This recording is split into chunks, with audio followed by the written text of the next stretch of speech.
ओ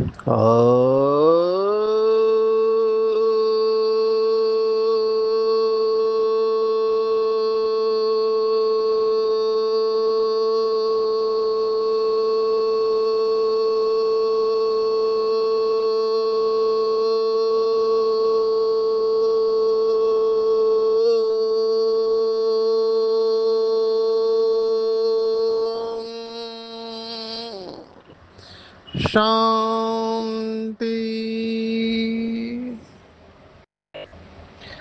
आज 11 सितंबर 2025 भारत में सद्गुरुवार है।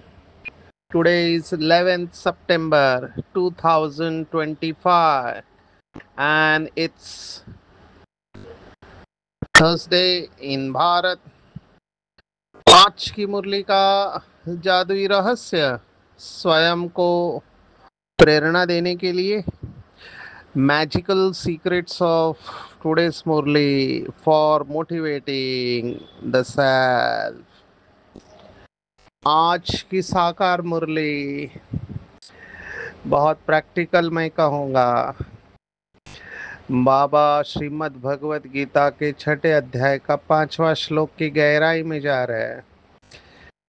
मुझे लगता है ये एक शब्द के ऊपर पूरी मुरली ली जा सकती है, इतना ये महत्वपूर्ण शब्द मुझे लगता है।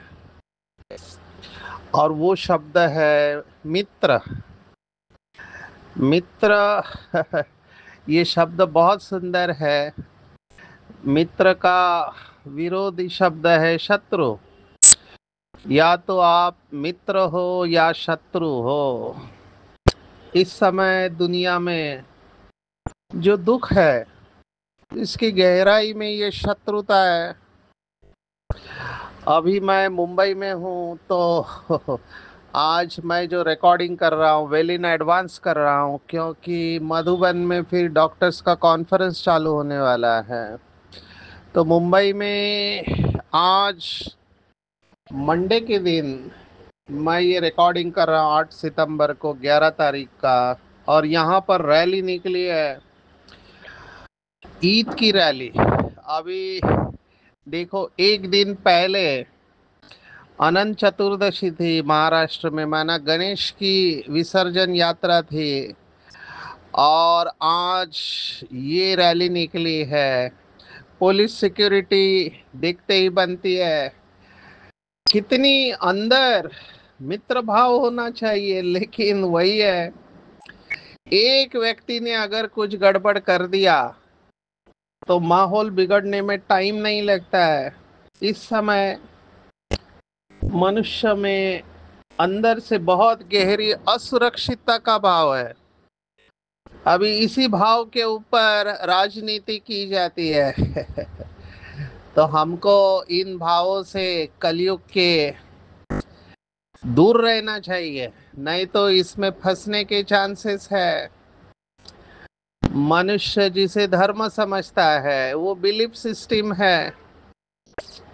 हमको इन सेंसिटिव सब्जेक्ट के ऊपर बहुत प्यार से समझाना चाहिए। जो आज की मुरली वैसे देखा जाए तो पूरी सेवा के ऊपर बाबा ने समझाया है कि बैज लगा कर कैसे सेवा करनी है।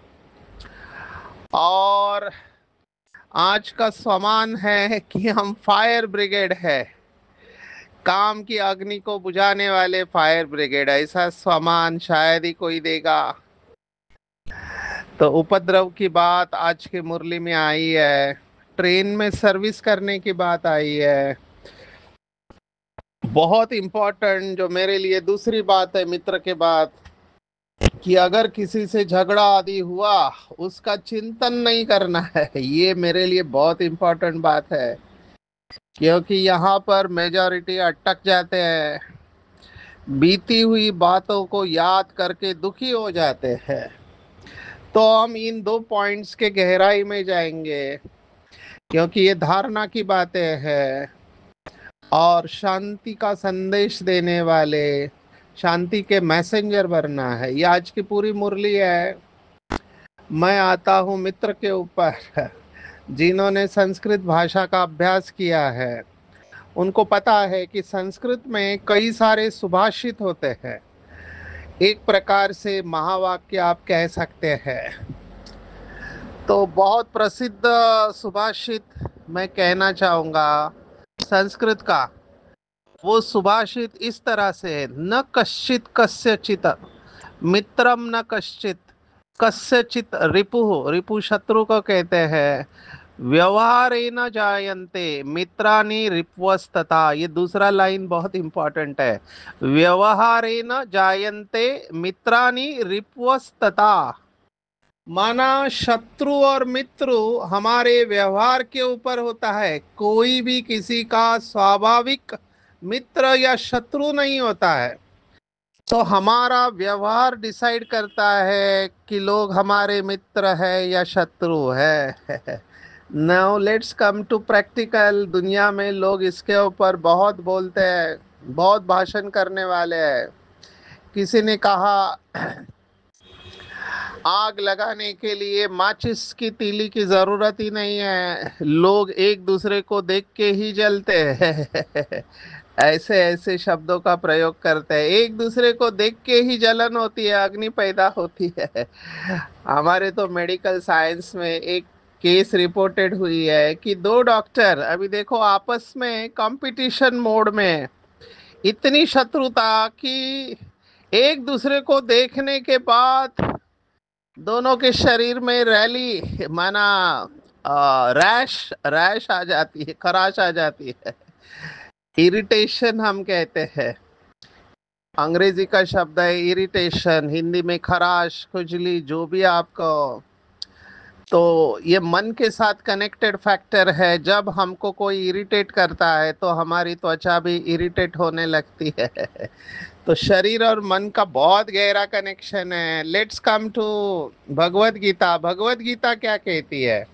छठे अध्याय का 5वां श्लोक है, उद्धरेत आत्मानाम आत्मानाम अवसादेत आत्मेव आत्म आत्मना बंधु आत्मेव रिपुर आत्मना। ये रिपु शब्द संस्कृत का शब्द है।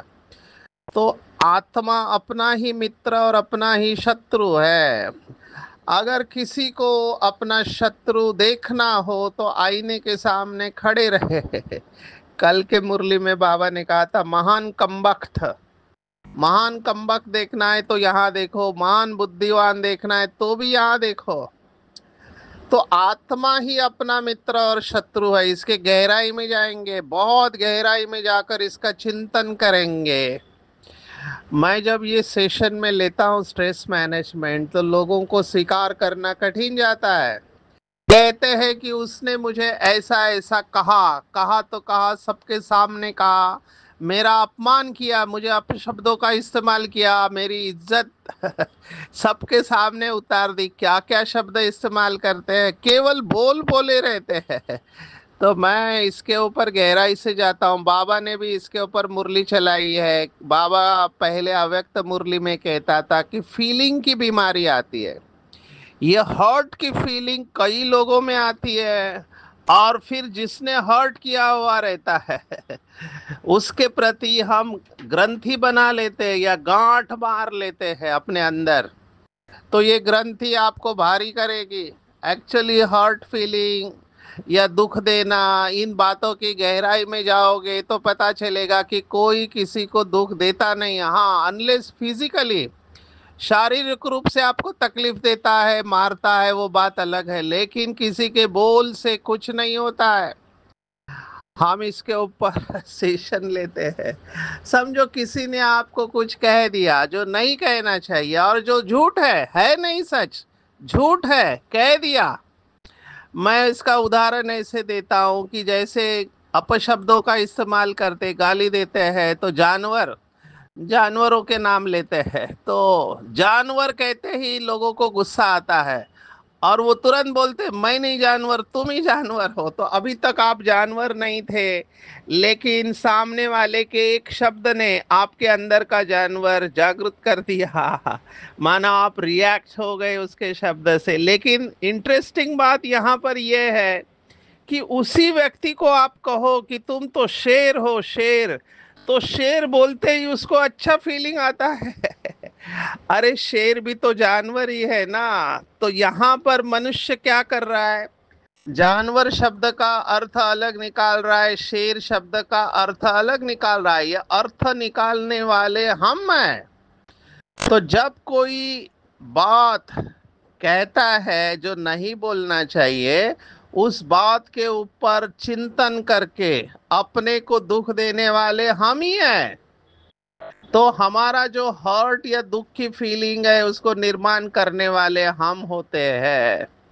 हमको कभी भी अपने आप को सिद्ध नहीं करना चाहिए, ये आध्यात्मिकता कहती है। अनलेस आस्क, जब तक आपको पूछा नहीं जाए अपने को सिद्ध नहीं करो। क्योंकि हमारे सामने इतने संतों के उदाहरण है।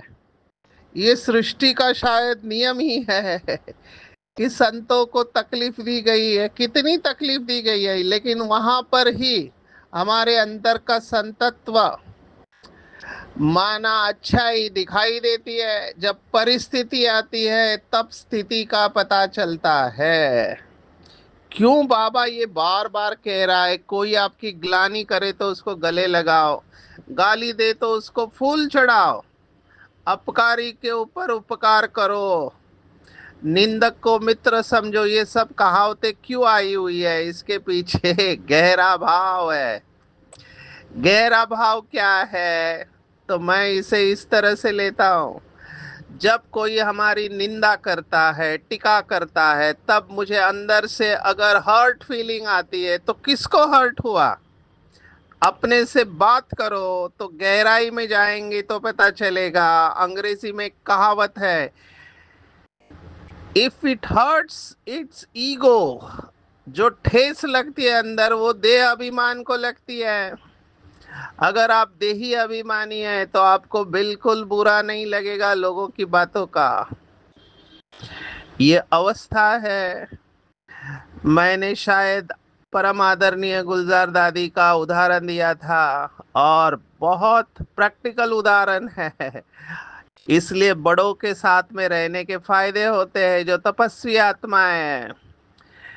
ये उदाहरण काफी बार हमने देखा है, लेकिन वर्थ रिपीटिंग, माना इसका मूल्य ही इतना है। एक इंसिडेंस हमारे जीवन में शांति ला सकता है।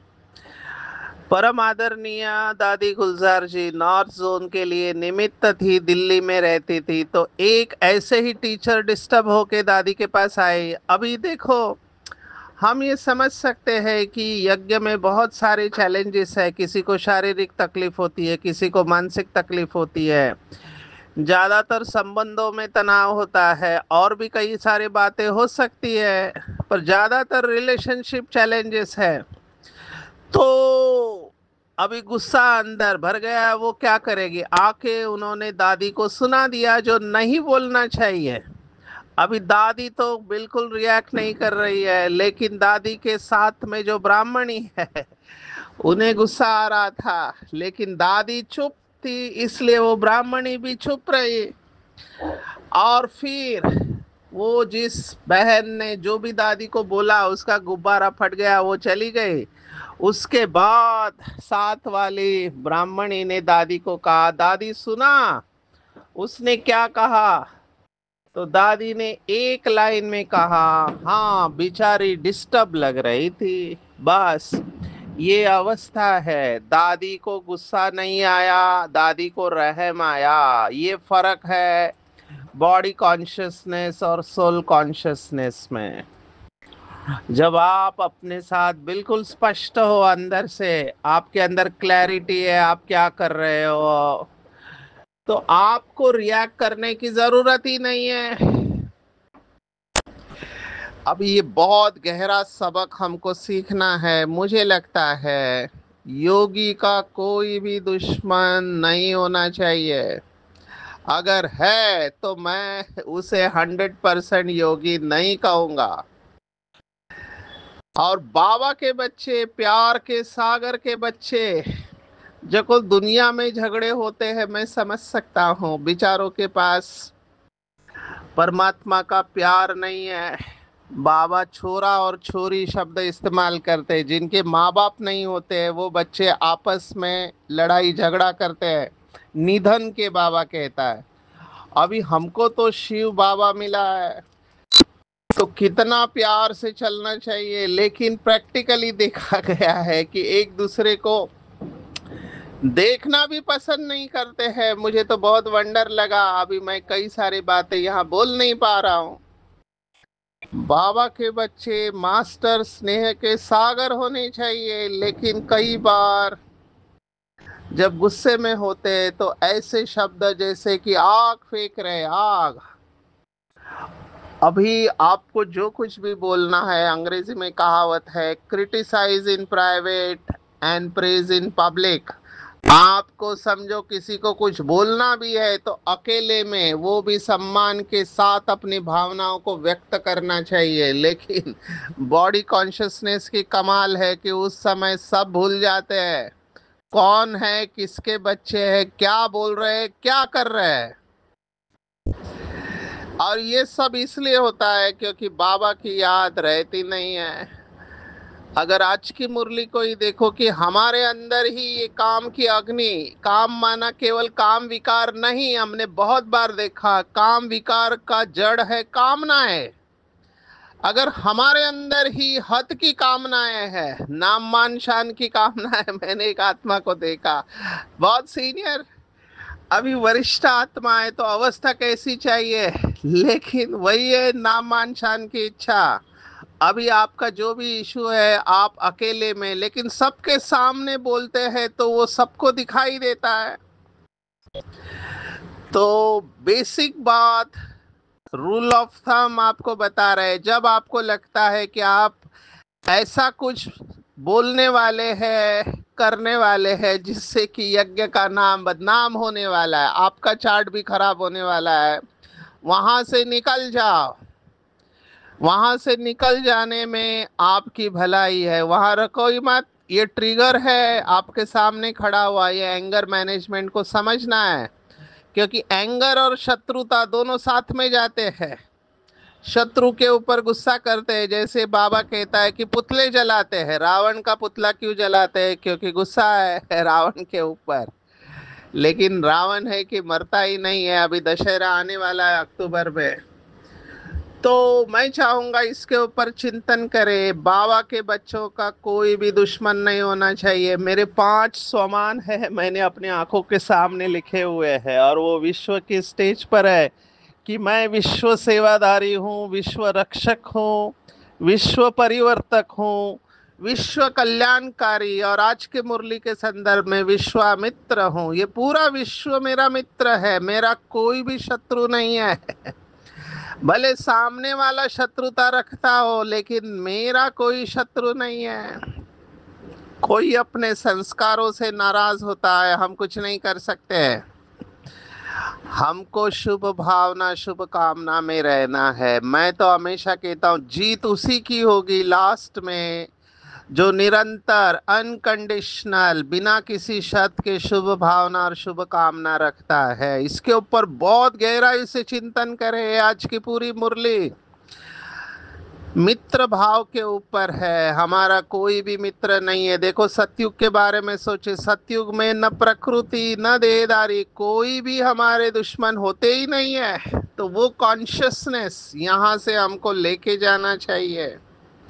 सतयुग की चेतना 100% इमर्ज होनी चाहिए। सतयुग में कोई भी शत्रु भाव होता ही नहीं है।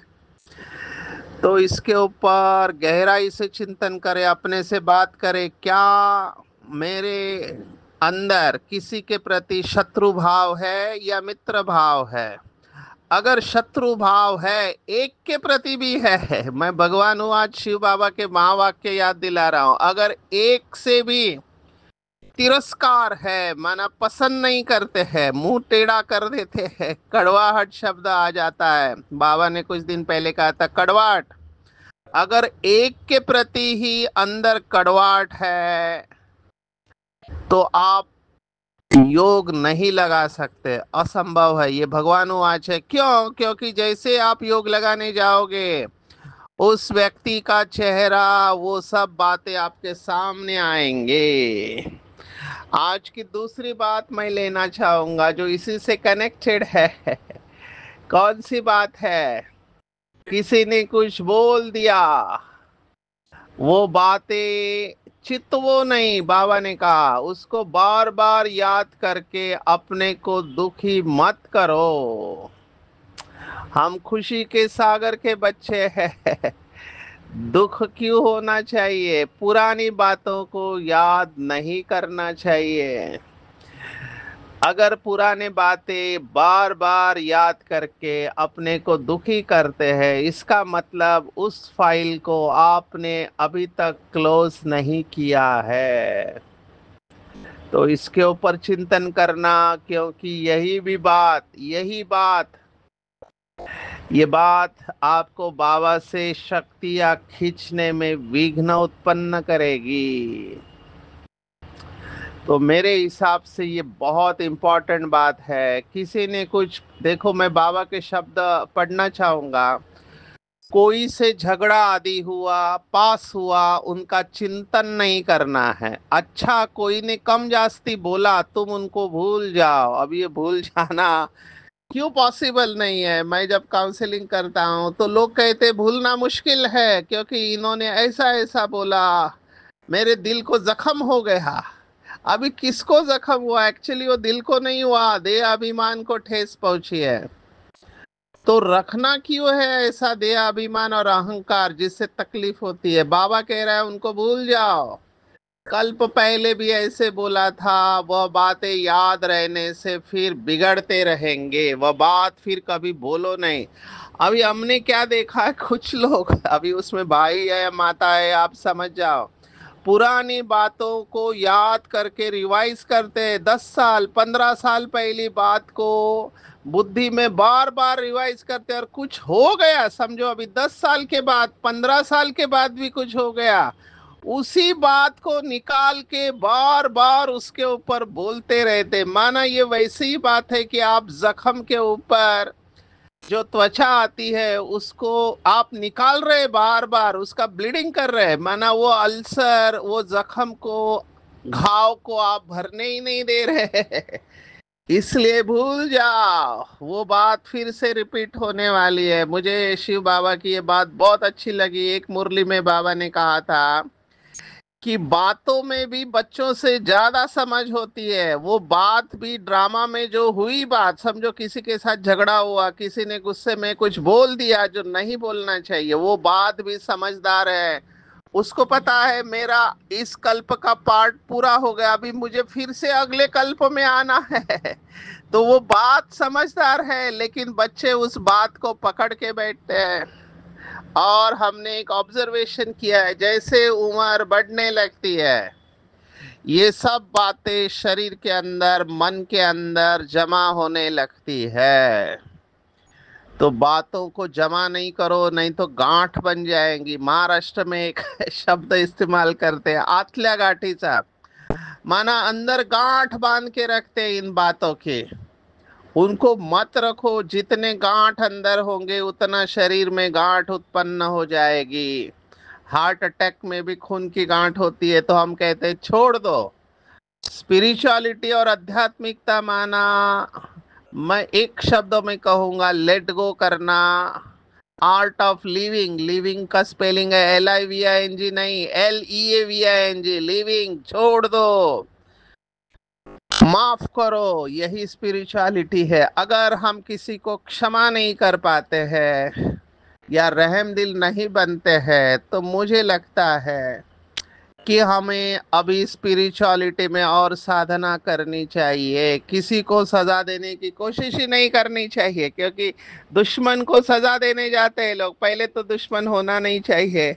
और ड्रामा में किसी को सजा देने की जरूरत ही नहीं है, सजा ऑटोमेटिकली मिलती है। इसके ऊपर चिंतन करेंगे, समय कम पड़ेगा, इसलिए मैंने कहा था ये दो ही बातों के ऊपर चिंतन करें। मेरे सभी मित्र है, मेरा कोई दुश्मन नहीं है, और पुरानी बातों को मैं भूल रही हूँ, मैंने सबको माफ कर दिया है। आते तीसरी बात, बाबा ने कहा बाबा ने बच्चों को बैच दिया है, लेकिन कई बच्चे बैच इसलिए नहीं लगाते क्योंकि लज्जा आती है। आजकल तो ऐसे छोटे बैच निकले हैं, इनकॉग्निटो होते हैं, केवल शिव बाबा ज्योतिष स्वरूप, लेकिन वहां पे कृष्ण नहीं है, कुछ नहीं है। तो पुराने और समर्पित भाई बहनों के बैचों में त्रिमूर्ति है, तो वहां पे आप सेवा कर सकते हैं। ट्रेन में भी जाते हो तो सेवा कर सकते हैं। ये प्रयोग हमने किया, बहुत अच्छा लगा। ऐसे मिलते हैं, अभी दोनों बीके हैं, लेकिन ऐसे मिलते हैं जैसे एक दूसरे को जानते नहीं है। वो चित्र देख रहा है और मैं सामने से प्रश्न पूछ रहा हूँ और मेरे हर प्रश्न का जवाब दे रहा है। अभी आजू बाजू वाले सभी सुनने लगते हैं और वो भी प्रश्न में घुस जाते हैं और फिर वहां पे सेवा हो जाती है। तो बाबा ने आज कहा ऐसी मीठी मीठी बातें सुनानी है, सब खुशी से सुनेंगे। और बैच का इम्पोर्टेंस होना चाहिए। बैच हमारा, मैं बैच ही नहीं कहता हूँ, मैं उसको मेडल कहता हूँ। मुझे कई लोग पूछते हैं क्योंकि बैच आकर्षित होता है। वो पूछते ही आपने क्या लगाया है, मैं कहता हूँ ये मुझे मेडल मिला है, भगवान के द्वारा मिला हुआ मेडल है, ये तो मेरे दिल के पास रहता है। बाबा ने आज यही बात कही, मिलिट्री वालों को यह बैच लगा रहता है, उनको कभी लज्जा आती है क्या? तुम भी रूहानी मिलिट्री हो, बाप डायरेक्शन देते हैं, अमल में क्यों नहीं लाते हो? दिन प्रतिदिन सेंटर्स भी खुलते जाएंगे, कोई ना कोई निकल आएंगे, खाएंगे फलाने शहर में आपकी ब्रांच नहीं है, बोलो कोई प्रबंध करे मकान का तो हम आकर सर्विस कर सकते हैं। हिम्मत है बच्चे, मदद है बाप। तो हिम्मत रखना है। गरीब को हम लिटरेचर फ्री में दे सकते हैं। बाबा ने कहा, बाबा गरीबों के बारे में बहुत सोचता है क्योंकि सभी बाबा के बच्चे हैं। तो हम पूरी दुनिया के मित्र है, तो सर्विस में कभी धोखा नहीं देना है। ये बाबा ने शब्द इस्तेमाल किया। कल कहा था खून करते हैं, आज कहा धोखा नहीं देना है। माया के तूफान बहुत आएंगे, परंतु रूठ कर सर्विस में धोखा नहीं देना चाहिए। आप सोचो, आपस में एक दूसरे से बनते नहीं है तो सर्विस में आते नहीं है। बाबा ने कहा ये नहीं करना है, हमारे कोई भी शत्रु नहीं होने चाहिए।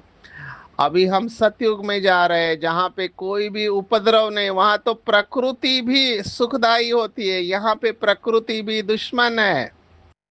तो कोई भी विघ्न नहीं पड़ना चाहिए, सर्विस में कमजोरी नहीं दिखाना है। शिव बाबा की सर्विस है, उसमें कभी भी जरा भी ना नहीं करना चाहिए, नहीं तो अपना पद भ्रष्ट कर लेंगे। बाकी श्याम सुंदर की बात आई है, माखन चोर की बात आई है, रघुपति राघव की बात आई है। ये सब बातें हमने बहुत बार देखी है, इसलिए मैं उसमें नहीं जा रहा हूँ। माता या इल्ला कुब्जा है, ये भी ऊंच पद पा सकते हैं। घर गृहस्थ में रहने वाले भी बाबा ने कहा ऊंच पद पा सकते हैं। आते हैं आज के वरदान के ऊपर। बहुत सुंदर वरदान है। बाबा ने ये बहुत पहले से कहा था कि आप शांति के मैसेंजर, शांति दूत हो। ये हमारा स्वमान है, आज का दूसरा स्वमान। मैं शांति का दूत हूँ, शांति का मैसेंजर हूँ। कहाँ भी रहते, कर्म करते, घर गृहस्थ में, जॉब में, अपने को शांति का दूत समझ कर चलो। शांति के दूत शांति का संदेश देने वाले हैं। अब इससे होगा क्या? इससे ये होगा कि हम खुद भी शांत स्वरूप होंगे, शक्तिशाली रहेंगे और दूसरों को भी हम शांति देते रहेंगे। वो अशांति दे, हम शांति देंगे। वो आग लगाए, हम पानी डाले। ये बहुत सुंदर बात बाबा ने कही। मुझे तो ऐसे लगता है, अभी हम तो बहुत बोलते रहते हैं, तो हमको ऐसे अंदर से आता है, वृत्ति से वायुमंडल बनाए। शांति के मैसेंजर, मास्टर शांति शक्ति दाता बच्चों का कर्तव्य है कि शांति के प्रकंपन फैलाना। लेकिन इसके लिए अटेंशन क्या रखना है? आवाज में कमाना है। जितना आवाज से परे रहेंगे उतना आप शांति के प्रकंपन फैला पाएंगे। अव्यक्त इशारे की पॉइंट भी बहुत शक्तिशाली है। समय कुछ थोड़ा बचा है। लाइट और माइट हाउस के ऊपर है। ज्ञान लाइट, योग है माइट।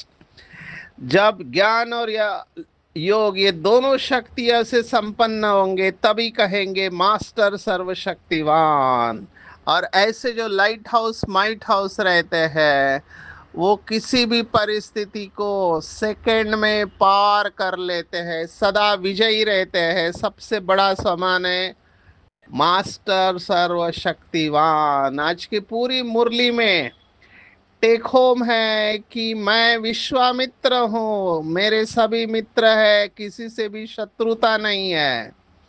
दूसरी बात कि बैच सदा लगा कर रखना है, हम सारी दुनिया के काम की अग्नि को बुझाने वाले फायर ब्रिगेड है। तीसरी बात, हम शांति दूत है, जहां जाएंगे शांति का प्रकंपन प्रकाश फैलाएंगे।